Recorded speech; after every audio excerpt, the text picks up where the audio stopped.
Hello friends, welcome to royal study. दोस्तों, आज की वीडियो में मध्य प्रदेश पुलिस आरक्षक एवं सब इंस्पेक्टर के स्पेशली प्रैक्टिस सेट 10 ये रहने वाला है। 10वां पार्ट ये रहेगा। 9 पार्ट तक हम कवर कर चुके हैं, जिनके सभी वीडियोस आप डिस्क्रिप्शन में देख सकते हैं, चेक कर लीजिएगा। आपको आई बटन पे भी उसकी लिंक मिल जाएगी। अब देखिए, ये जो पार्ट है काफ़ी आईएमपी हो जाता है, क्योंकि यहाँ पर आपके सारे लेवल के क्वेश्चन डिस्कस करने वाले हैं।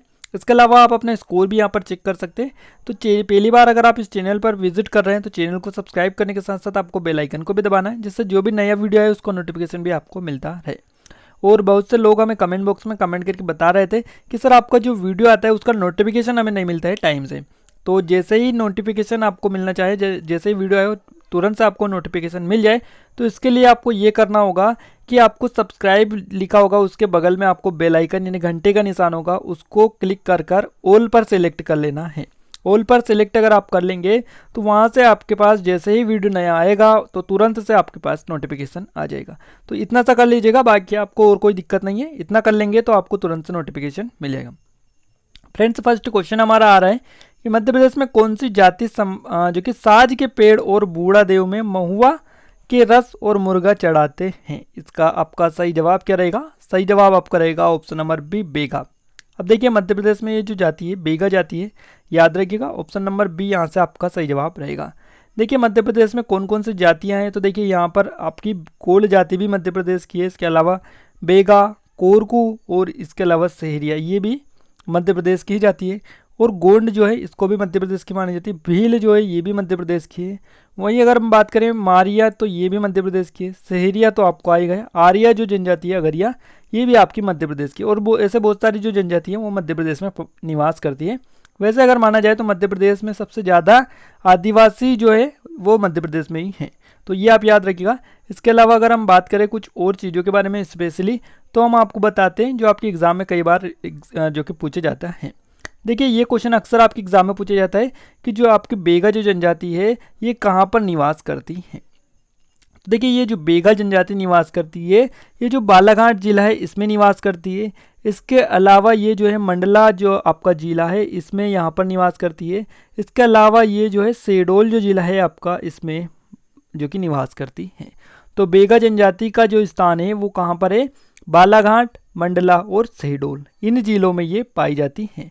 तो ये आप याद रखिएगा, मंडला, बालाघाट और शहडोल, तीनों को आपको याद रखना है। इसके अलावा अगर हम बात करें कोल के बारे में, तो देखिए कोल जो जनजाति है ये कहाँ पर पाई जाती है? तो ये जो पाई जाती है ये एक तो रीवा में पाई जाती है। इसके अलावा ये जो है जबलपुर में पाई जाती है। तो रीवा, जबलपुर दोनों को आपको याद रखना है। मैप से स्पेशली आपको इसलिए बता रहे ताकि आपको एग्जैक्ट लोकेशन याद रहे। तो रीवा और जबलपुर में पाई जाती है कोल जनजाति। वही अगर हम बात करें कोरकू जनजाति के बारे में, तो देखिए कोरकू जो जनजाति है ये कहाँ पर पाई जाती है? तो कोरकू जो जनजाति है आपका एक तो आ जाता है यहाँ पर खंडवा, और यहाँ पर खंडवा के अलावा जो है बैतूल में ये पाई जाती है। इसके अलावा होशंगाबाद में भी कहीं ना कहीं देखने को मिलती है, और छिंदवाड़ा भी आपका सही जवाब रहेगा। तो आपका देखिए तीनों तो पास में आ गए, होशंगाबाद, बैतूल और छिंदवाड़ा। इसके अलावा खंडवा भी आपको याद रखना है। तो चारों जिलों में ये पाई जाती है। इसके अलावा हम बात करें सहरिया के बारे में, तो जो सहरिया जनजाति है ये मध्य प्रदेश के मुरैना यानी उत्तरी जो जिले हैं मध्य प्रदेश के इसमें पाई जाती है, मुरैना। इसके अलावा शिवपुरी भी यहाँ पर आपका इसमें भी पाई जाती है। और आपका एक और आ जाता है गुना, बिल्कुल, जो आपका जो गुना जिला है इसमें भी ये जो है सहरिया जनजाति पाई जाती है। तो ये आप याद रखिएगा। बाकी और एक दो और आपको बता देता ताकि आपको याद रहे। देखिए, भील जो है मध्य प्रदेश की सबसे बड़ी जनजाति मानी जाती है, तो इसलिए आपको इसका याद रखना है। ये जो है कहाँ पर पाई जाती है? तो ये एक तो धार जिले में पाई जाती है, जो कि आपका इंदौर संभाग का जिला है। तो आप सभी ने याद भी रखना है, धार ये यहाँ पर है, तो ये इसको आप याद रखिएगा। धार में पाई जाती है आपकी भील जनजाति। इसके अलावा जो खंडवा है इसमें भी पाई जाती है। खंडवा में देखिए आपको बताया था हमने, खंडवा में एक और जनजाति पाई जाती है जिसका नाम है कोरकू। तो कोरकू भी यहाँ पर पाई जाती है। इसके अलावा जो है भील भी यहाँ पर पाई जाती है। इसके अलावा जो झाबुआ है इसमें यहाँ पर जो कि आती है ये जनजाति। तो ये झाबुआ, ये धार और ये खंडवा, तीनों को आपको याद रखना है। बाकी हम बात करें गोंड जनजाति के बारे में, तो देखिए गोंड जो जनजाति है ये जो पाई जाती है मध्य प्रदेश के सभी जो जिले हैं इनमें पाई जाती हैं। तो याद रखिएगा, सभी जिलों में ये कहीं ना कहीं थोड़ी बहुत देखने को मिलती है। अब आपको आयुब का आपको सारा चीज़ें यहाँ से क्लियर हो गया होगा। अब आगे बढ़ते हैं नेक्स्ट क्वेश्चन की ओर। नेक्स्ट क्वेश्चन आपका आ रहा है, मध्य प्रदेश का भौगोलिक क्षेत्र आपको बताना है कितना है। अब देखिए यहाँ पर इसका जो सही जवाब रहेगा वो रहेगा 308 हेक्टेयर। देखिए एग्जैक्ट अगर हम बात करें तो 3,08,000 8,252 वर्ग किलोमीटर जो है मध्य प्रदेश का क्षेत्रफल है। तो यहाँ पर दे रखा है 308, तो ये ऑप्शन जो है डी ऑप्शन सही जवाब रहेगा, क्योंकि 3,08,000 यहाँ पर मध्य प्रदेश का क्षेत्रफल है। क्लियर है चीज़ें, तो डी ऑप्शन इसका सही जवाब आपका हो जाता है। इनको आपको जरूर से याद रखना है। फ्रेंड्स आपको बता दें, टेस्ट सीरीज मिल रही है एमपीपीएससी, जेल प्रहरी और मध्य प्रदेश सब इंस्पेक्टर और कांस्टेबल दोनों की बेस्ट तैयारी आप कर सकते हैं। इन सभी की सर्वश्रेष्ठ तैयारी के लिए आप टेस्ट सीरीज परचेज कर सकते हैं, जिसकी लिंक आपको नीचे डिस्क्रिप्शन में मिलेगी। इसकी ये खासियत रहेगी कि अभी आपको पूरे 50% का डिस्काउंट मिल रहा है। आपको हमारे कूपन कोड ROYJGO50 को यूज करना होगा। जैसे इन कूपन कोड को यूज करेंगे तुरंत से आपको 50% का डिस्काउंट मिलेगा। अधिक जानकारी के लिए लिंक डिस्क्रिप्शन में दे रखिए, वहां से जाकर चेक कर सकते हैं, डिस्काउंट का पूरा लाभ उठा सकते हैं। अगला क्वेश्चन आ रहा है, इनमें से कौन सा राष्ट्रीय उद्यान मध्य प्रदेश राज्य के अंतर्गत नहीं आता है? इसका सही जवाब आपका रहेगा वाल्मीकि नेशनल पार्क। देखिए सतपुड़ा जो नेशनल पार्क है मध्य प्रदेश का नेशनल पार्क है, ये जो आता है होशंगाबाद जिले में आता है। वही बात करें पेंच राष्ट्रीय उद्यान की, तो पेंच राष्ट्रीय उद्यान में मध्य प्रदेश का है। और इसका जो है ये कहाँ पर आता है, ये आप हमें नीचे कमेंट बॉक्स में कमेंट करके बताइएगा, क्योंकि हर वीडियो में हम आपको राष्ट्रीय उद्यान के बारे में बहुत सारी चीज़ें इन्फॉर्मेशन दे रहे हैं। तो इसलिए इसका जो सही जवाब रहेगा वो आप हमें बताइए कमेंट बॉक्स में कमेंट करके कि पेंच जो राष्ट्रीय उद्यान है कहाँ पर स्थित है। अगला क्वेश्चन आता है आपका, मध्य प्रदेश की किस जनजाति में एक विवाह नियम है जिसमें जो है जिसे दूध लौटावा कहा जाता है? तो ये आपको बताना है, जनजाति में एक विवाह नियम है जिसमें दूध लौटावा किया जाता है। तो इसका जवाब आपका रहेगा गोंड। अब देखिए गोंड हमने आपको बताया था कि गोंड जो जनजाति है कहाँ पे पाई जाती है, तो ये मध्य प्रदेश के अधिकतर जिलों में पाई जाती है, यानी सभी जिलों में ये देखने को मिलती है। तो ये आप याद रखिएगा। अगला क्वेश्चन आ रहा है, मध्य प्रदेश के निम्नलिखित जिलों में से कौन सा जिला भारत के किसी अन्य राज्य को नहीं छूता है? तो देखिए यहाँ पर थोड़ा सा मैप डिस्कस करेंगे जिससे आपको आसानी से पता चल पाए।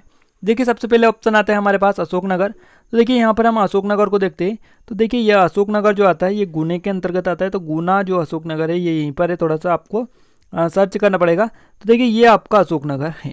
क्लियर है, अब अशोकनगर आपको दिख गया है, अशोकनगर ये है और ये गुना है आपका। तो देखिए यहाँ पर जो है ये जो सीमा आ रही है यूपी की सीमा है, और यहाँ पर टीकमगढ़ से अलग करके निवाड़ी को बनाया गया। तो ये आपका निवाड़ी है, जो कि निवाड़ी है, और यहाँ पर ये जो है यूपी की सीमा है यहाँ पर बीच में। तो ये जो यूपी की सीमा है इससे ये जो जिला है अशोकनगर ये लगा हुआ है। तो ये आपको याद रखना है। तो ये जो जिला है ये तो आपका सही नहीं रहेगा, तो ये तो गलत ऑप्शन हो जाता है। सेकेंड देखते हैं शिवपुरी के बारे में। तो देखिए शिवपुरी हम देख लेते हैं। तो शिवपुरी जो आती है वो कहाँ पर आती है? तो इसका सही जवाब आपका ये रहेगा ये वाला। देखिए यहाँ पर ये जो है ये शिवपुरी मैप में, और यहाँ पर भी आपकी यूपी की सीमा इससे भी साझा होती है, और इधर से भी आपकी जो है सीमा यहाँ पर टच होती है। देखिए ये वाइट वाला जो आपका दिखाई दे रहा है ये यहाँ से भी सीमा लगती है, और इधर से भी आपकी सीमा इसकी लगती है। तो ये भी आपका गलत ऑप्शन हो जाएगा, ये भी गलत ऑप्शन हो जाएगा। बाकी बात करते हैं खंडवा के बारे में। देखिए खंडवा को देख लेते हैं। तो खंडवा ये आपका है, और यहाँ से आपकी जो है महाराष्ट्र के साथ इसकी सीमा साझा होती है। यहाँ पे दिखाई दे रहा होगा योग आपको। तो यहाँ से भी ये भी आपका गलत ऑप्शन हो जाता है। बाकी एक बार ऑप्शन बचा हमारे पास होशंगाबाद। तो देखिए होशंगाबाद जो है यहाँ पर ये आपका होशंगाबाद रहा, कहाँ पर रहा? ये आपका होशंगाबाद है, और ये होशंगाबाद जो है सभी जिलों के बीचों बीच में स्थित है। इसलिए ये जो जिला है इस जिले की सीमा किसी भी राज्य के साथ साझा नहीं होती है। बाकी अगर हम बात करें देखिए यहाँ पर कटनी जो है, इसके अलावा जबलपुर मंडला हो गया, नरसिंहपुर हो गया, इसके अलावा और भी बहुत सारे ज़िले हैं आपके, जैसे कि आपका जो है कौन सा ज़िला होगा, सीहोर ज़िला हो गया, भोपाल ज़िला हो गया, विदिशा ज़िला हो गया आपका। इसके अलावा इंदौर के अलावा धार की भी सीमा नहीं लगती है, धार। तो ये ऐसे ज़िले हैं जिनकी सीमा किसी भी राज्य के साथ साझा नहीं होती है। तो इनको मध्य प्रदेश के अंतर्वर्ती ज़िले बोला जाता है। अब देखिए अंतर्वर्ती जिले तो इनको बोला जाता है, बट इनकी संख्या आपको एग्जैक्ट नीचे कमेंट बॉक्स में कमेंट करके बताइएगा कि मध्य प्रदेश के ऐसे कितने जिले हैं जिनकी सीमा किसी भी राज्य के साथ साझा नहीं होती है। तो जल्दी से जाइए कमेंट बॉक्स में कमेंट करके बताइएगा। बल्कि इसका जो क्वेश्चन रहेगा ऑप्शन, इसका डी ऑप्शन सही जवाब रहेगा, याद रखिएगा। इनमें से कौन से प्रधानमंत्री का जन्म मध्य प्रदेश में हुआ है? देखिए इसका सही जवाब आपका रहेगा अटल बिहारी वाजपेयी। क्या रहेगा? अटल बिहारी वाजपेयी इसका सही जवाब रहेगा। ये जो है मध्य प्रदेश में जन्म है। अब इनका जन्म कब हुआ था? तो इनका जन्म हुआ था 25 दिसंबर को। देखिए 25 दिसंबर को इनकी याद में ही मनाया जाता है, याद रखिएगा, सुशासन दिवस। तो याद रखिएगा। और इसके अलावा जो है 1924 इनका जो है जन्म हुआ था 25 दिसंबर 1924 में। भारत के ये पूर्व प्रधानमंत्री भी रह चुके हैं, और इनका जो जन्म हुआ था वो ग्वालियर में हुआ था। ग्वालियर से संबंधित थे ये, याद रखिएगा। और यहाँ पर आपको और चीज़ें इनके बारे में थोड़ी सी बता देते हैं। देखिए 16 मई से 1 जून 1996 तक तथा फिर जो है 1900 जो कि 19 मार्च 1998 से 22 मई 2004 तक के भारत के प्रधानमंत्री रहे 2 कार्यकाल में। ये हिंदी कवि थे, पत्रकार, इसके अलावा प्रवक्ता भी ये रहे हैं।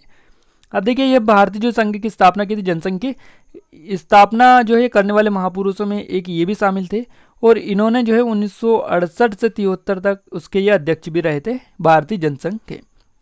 ये आपको याद रखना है, डी ऑप्शन इसका सही जवाब रहेगा। भरहुत स्तूप मध्य प्रदेश के किस जिले में स्थित है? देखिए, भरहुत है आपका ये, भरहुत स्तूप जो है मध्य प्रदेश के सतना जिले में स्थित है। सतना इसका सही जवाब रहेगा। सतना के बारे में ऑलरेडी आपको बहुत सारी चीजें हम बता चुके हैं। अगर आप डिटेल्ड देखना चाहते हैं सतना जिले के बारे में, स्पेशली जीके, तो आपको नीचे डिस्क्रिप्शन में मध्य प्रदेश के जिले की लिंक मिलेगी, उसको क्लिक करिएगा, सभी जिले आपके सामने आ जाएंगे। जो भी आपको अच्छा लगे उसको देख सकते हैं। इकबाल पुरस्कार मध्य प्रदेश के किस क्षेत्र में योगदान के लिए दिया जाता है? तो ये जो दिया जाता है रचनात्मक लेखन, उर्दू में दिया जाता है। उर्दू में रचनात्मक लेखन में दिया जाता है। आपका ऑप्शन फर्स्ट सही जवाब रहेगा। देखिए, इकबाल पुरस्कार जो है इसको हम ऑलरेडी बता चुके हैं आपको, और मध्य प्रदेश के जितने भी पुरस्कार है सभी बता चुके हैं, और स्पेशली ट्रिक के माध्यम से हमने आपको बताया है ताकि आपको आसानी से याद रहे। तो अगर आप हमारे प्लेलिस्ट में जाके देखेंगे एमपीजी के ट्रिक्स, तो उसमें आपको देखिए प्लेलिस्ट जो मिलेगी आपको नीचे ही नीचे मिलेगी सबसे, क्योंकि बहुत पहले हमने वो वीडियो बनाया था, उसमें हमने ट्रिक्स आपको बताया है कि किस हिसाब से आप जल्दी से जल्दी आसानी से याद कर पाएंगे। तो उसको आप जरूर से जाके देख लीजिएगा। मध्य प्रदेश के सभी पुरस्कार आपको याद हो जाएंगे, और इन जो कब इनको स्थापित किया गया वो सन भी आपको याद करवाए जो कि ट्रिक के माध्यम से। सतपुड़ा की रानी के रूप में जाना जाता है, इसका सही जवाब आप करेगा पंचमढ़ी। डी ऑप्शन इसका सही जवाब रहेगा। पंचमढ़ी जो आता है होशंगाबाद जिले के अंतर्गत आता है, ये आप याद रखिएगा। और धूपगढ़ जो स्थित है यहीं पर स्थित है होशंगाबाद में, ये भी आपको याद रखना है। मध्य प्रदेश के किस जिले में शहद का उत्पादन अधिक होता है? इसका सही जवाब आपका मुरैना रहेगा, ऑप्शन नंबर डी, मुरैना याद रखिएगा। और मुरैना जो है काफ़ी आईएमपी है, शहद का उत्पादन भी यहाँ पर होता है। इसके अलावा एक और चीज़ यहाँ पर काफ़ी ज़्यादा देखने को मिलती है, और मुरैना जो है ये काफ़ी फेमस है क्योंकि यहाँ पर राहतगढ़ ये जो है यहाँ पर है, और इसके अलावा और बहुत सारी चीज़ें, सिहोनिया जो है ये भी यहाँ पर है। तो ये आपके एग्जाम में पूछ लिया जाता है इनके नाम भी, कि सिहोनिया जो है मध्य प्रदेश के किस जिले में, तो ये आपका मुरैना में है। पुष्प की अभिलाषा के लेखक कौन है? देखिए, पुष्प की जो अभिलाषा है इसके लेखक है आपका, इसका सही जवाब रहेगा माखन लाल चतुर्वेदी। बी ऑप्शन इसका भी यहाँ पर सही जवाब रहेगा। माखन लाल चतुर्वेदी जो है होशंगाबाद के बावई से संबंधित ये है, इनका जन्म स्थान है। माखन लाल चतुर्वेदी राष्ट्रीय प्रौद्योगिक विश्वविद्यालय जो है भोपाल में आपका स्थित है। तो ये आपको याद रखना है, इनके बारे में थोड़ी सी डिटेल। ये कवि भी रहे जो कि मध्य प्रदेश के प्रमुख प्रसिद्ध कवि ये रहे। इसके अलावा ये जो है और कई सारी चीज़ें यहाँ से इनके नाम पे है, तो काफ़ी फेमस है, कई बार जो कि एग्जाम में इनसे क्वेश्चन बनते हैं। मध्य प्रदेश के निम्नलिखित में से किसने पार्लियामेंट अवार्ड जो है नहीं जीता है? तो इसका सही जवाब आपका रहेगा शिवराज सिंह चौहान। बाकी अटल बिहारी वाजपेयी, अर्जुन सिंह, सुषमा स्वराज, इन तीनों ने जीता है, और शिवराज सिंह चौहान ने नहीं जीता है, तो इसका सही जवाब रहेगा आपका ऑप्शन नंबर डी। अब देखिए, शिवराज सिंह को जो है एक उपनाम भी इनको दिया गया है। किस उपनाम से इनको जाना जाता है? तो इनको जाना जाता है पाँव पाँव भैया के नाम से इनको जाना जाता है, ये आप याद रखिएगा। उज्जैन शहर किस नदी के किनारे बसा हुआ है? ये बसा हुआ है आपका किस नदी के? छिपरा नदी के, छिपरा नदी के किनारे ये बसा हुआ है। ये कहाँ से निकलती है छिपरा नदी? तो ये काकरी जो बल्दी है इंदौर में, यहाँ से इसका उद्गम होता है। इसके अलावा चंबल जो नदी निकलती है ये जानापाव पहाड़ी महू से निकलती है। बेतवा नदी कुमरा गाँव रायसेन से निकलती है। नर्मदा नदी का तो आप सभी को पता ही है, 3 नदियां यहाँ से निकलती है अमरकंटक से, एक आपकी है जोहिला, एक नर्मदा और एक सोन, तीनों का नाम भाई आपको याद रखना है। ठिठुरता गणतंत्र के लेखक कौन है? इनके जो गणतंत्र है ठिठुरता गणतंत्र के लेखक है हरिशंकर परसाई। बी ऑप्शन यहाँ से आपका सही जवाब रहेगा। मध्य प्रदेश की कौन सी नदी भारत की सबसे कम प्रदूषित नदी है? तो इसका सही जवाब आपका चंबल नदी हो जाता है, याद रखिएगा। ऑप्शन नंबर फर्स्ट आपको बता चुके कौन सी नदी कहाँ से निकलती है। देखिए, आपका जो चंबल में हमने बता दिया जानापाव पहाड़ी महू से निकलती है। नर्मदा नदी के बारे में ऑलरेडी आपको बहुत सारी चीज़ें पता है। इसकी टोटल लेंथ की बात करें हम तो 1312 किलोमीटर इसकी टोटल लेंथ है। एमपी में 1077 इसकी टोटल लेंथ है नर्मदा नदी की। बाकी बात करें ताप्ती नदी की, तो देखिए ताप्ती जो नदी निकलती है ये आपकी बैतूल जिले के मुल्ताई से निकलती है, तो ये आप याद रखिएगा। इसके अलावा माही जो नदी निकलती है धार से निकलती है, तो ये भी आप याद रखिएगा। मोहम्मद समीर दाद किस खेल से संबंधित खिलाड़ी थे? तो देखिए ये जो है हॉकी के खिलाड़ी है, हॉकी। और हॉकी जो है रूपसे स्टेडियम जो है कहाँ पर स्थित है, ये आप हमें नीचे कमेंट बॉक्स में कमेंट करके बताइएगा, कई बार इससे क्वेश्चन आते हैं। मध्य प्रदेश की जीवन रेखा कहलाती है नर्मदा, इसका सही जवाब रहेगा। देखिए छिप्रा, नर्मदा, तवा, तवा आपका जो है ये आपका कहाँ से निकलती है, तवा नदी, ये आप हमें कमेंट बॉक्स में जरूर से कमेंट करके बताइएगा। संध्या अग्रवाल का संबंध किस खेल से, क्रिकेट से इनका संबंध रहे संध्या अग्रवाल का, याद रखिएगा ऑप्शन फर्स्ट यहाँ से आपका सही जवाब रहेगा। सतकंडा महल किस जिले में स्थित है, देखिए सतकंडा जो महल स्थित है ये मध्य प्रदेश के दतिया जिले में स्थित है, दतिया। और दतिया जो है इसका पुराना नाम क्या था, तो दिलीप नगर इसका पुराना नाम है। यहाँ पर जो किला है या इस जिले का जो प्रवेश द्वार है उस पर न्याय मुकुट का हीरा लिखा हुआ है, ये भी आपको याद रखना है। क्लियर है चीजें। किसे प्रदेश जो है मध्य प्रदेश का चेरापूंजी कहा जाता है, पंचमढ़ी इसका सही जवाब रहेगा, क्योंकि चेरापूंजी जो है मेघालय में और यहाँ पर सबसे अधिक वर्षा होती है, तो इसी के तर्ज पर यहाँ पर पंचमढ़ी को भी मध्य प्रदेश का चेरापूंजी कहा जाता है, क्योंकि यहाँ पर भी सबसे अधिक वर्षा होती है। चंबल बेसिन में सबसे उत्तरी जिला कौन सा है, ये आपको बताना है। इसका सही जवाब आपका रहेगा मुरैना, मुरैना याद रखिएगा ऑप्शन फर्स्ट यहाँ से सही जवाब आपका हो जाता है। नर्मदा घाटी किसका उदाहरण है, तो देख नर्मदा जो घाटी है भ्रंश घाटी का उदाहरण है, सी ऑप्शन यहाँ से भी आपका राइट आंसर है। नर्मदा घाटी किन पर्वत श्रृंखलाओं के मध्य में स्थित है, तो ये जो स्थित है सतपुड़ा और विंध्याचल जो है आपका, जो कि आपका फर्स्ट ऑप्शन से जवाब रहेगा इसका। सतपुड़ा जो विंध्याचल जो पर्वत श्रेणी है इसमें ये स्थित है, तो यहाँ पर आपका ऑप्शन फर्स्ट क्लियर है। मध्य प्रदेश का सर्वाधिक जनसंख्या वाला जिला कौन सा है, तो ये जो जिला है ये इंदौर जिला है, इंदौर इसका सही जवाब रहेगा ऑप्शन नंबर फर्स्ट। भोपाल के पहले मध्य प्रदेश की राजधानी क्या थी, तो ये थी नागपुर, आपका सही जवाब रहेगा ऑप्शन नंबर फर्स्ट। इनमें से किस राज्य की सीमा मध्य प्रदेश से नहीं लगती है, तो देखिए राजस्थान की लगती है, महाराष्ट्र की, गुजरात की, उत्तर प्रदेश की, इन सभी जिलों की जो सीमा है, इसके अलावा छत्तीसगढ़ की, 5 राज्यों की सीमा लगती है एमपी से, बाकी बिहार जो है इसकी सीमा नहीं लगती, तो बी ऑप्शन इसका सही जवाब आपका हो जाता है। याद रखिएगा सारी चीज़ें आपको याद भी रखते चलना है। तो देखिए फ्रेंड्स यहाँ पर हमने टॉप 26 क्वेश्चन डिस्कस किए। ये वीडियो आपको कैसा लगा कमेंट बॉक्स में कमेंट करके जरूर से बताइएगा। वीडियो अच्छा लगा तो वीडियो को लाइक कर दीजिए, शेयर कर दीजिए। चैनल पर नए आए हैं तो चैनल को सब्सक्राइब करने के साथ साथ बेल आइकन को भी दबा दीजिए, ताकि ऐसे वीडियो आपको रेगुलर मिलते रहे। आज के इस वीडियो में बस इतना ही, मिलते हैं नेक्स्ट वीडियो में, तब तक के लिए जय हिंद जय भारत।